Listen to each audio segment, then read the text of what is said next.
This is part 2 of my 2 video series on free cash flow, the red pill of investing.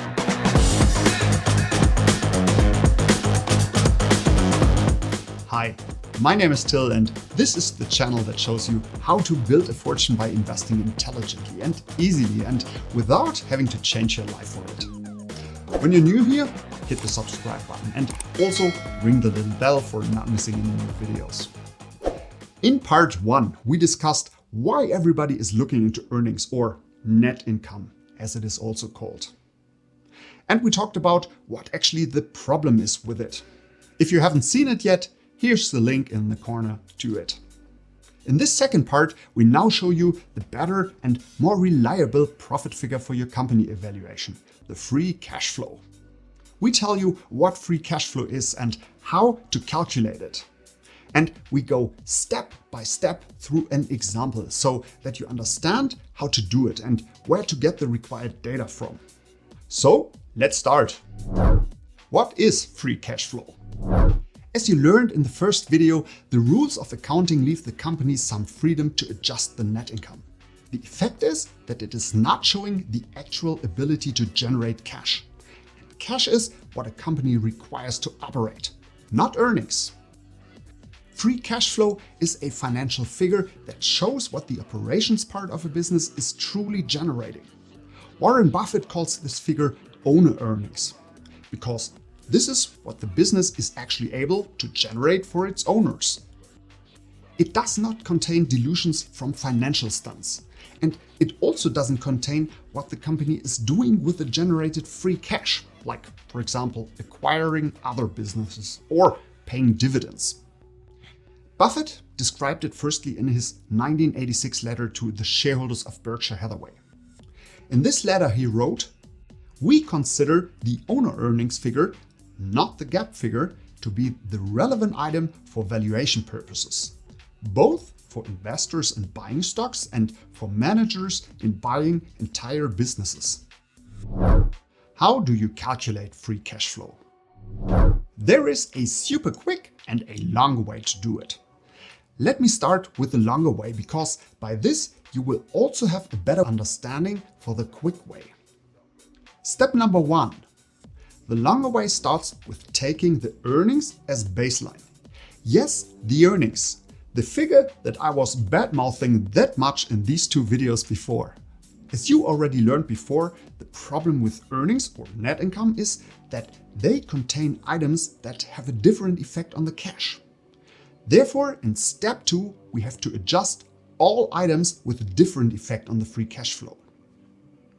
Depreciations have to be taken out.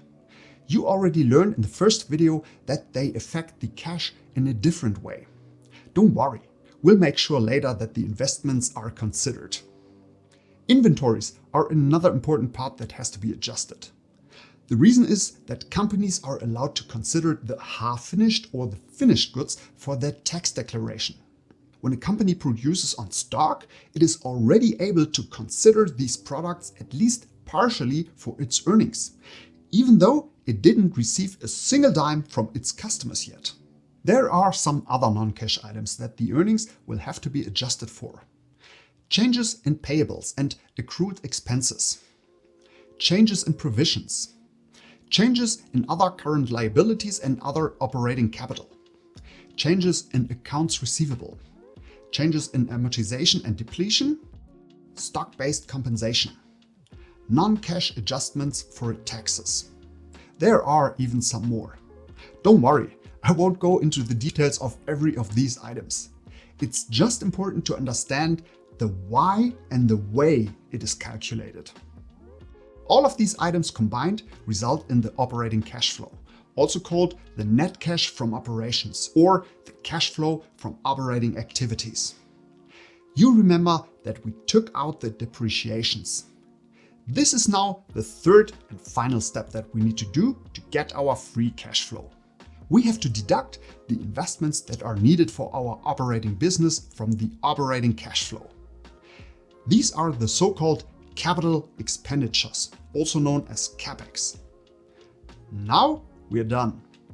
As promised, here is the super quick way of calculating the free cash flow. The figure of the operations cash flow is provided in the so-called statement of cash flows. You just need to open it up then. Step number 1, take the figure of the operations cash flow. Step number 2, deduct the capex from the operating cash flow. And you have your free cash flow. Sometimes you also have some proceeds from sales of capex. You can add those back in, as this of course reduces your spending for capex. But it is usually not that much. By my experience, companies generally don't sell much of their capex. One more thing regarding capex. It is recommended that you use multiple year averages of the operating capex. The reason is that the expenses companies need to spend for their capex do not necessarily have to be distributed equally over the individual years. The averaging levels this effect out and results in a more accurate representation of the cash that the operating business spits out every year. Personally, I usually use 5-year averages. Let's look at an example to see how this is done in reality. Example: calculating free cash flow for Apple. You start with the annual report. We take the report for the year 2020. We scroll down to the section with the financial statements and scroll further to the statement of cash flows. As described before in this video, the calculation starts with the net income, the earnings. Now you see all of the items that are added and deducted from the net income to receive the cash flow from operating activities. Don't worry, I won't go into the details of this.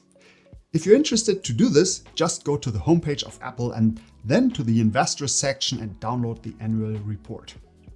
We just take the cash flow from operating activities.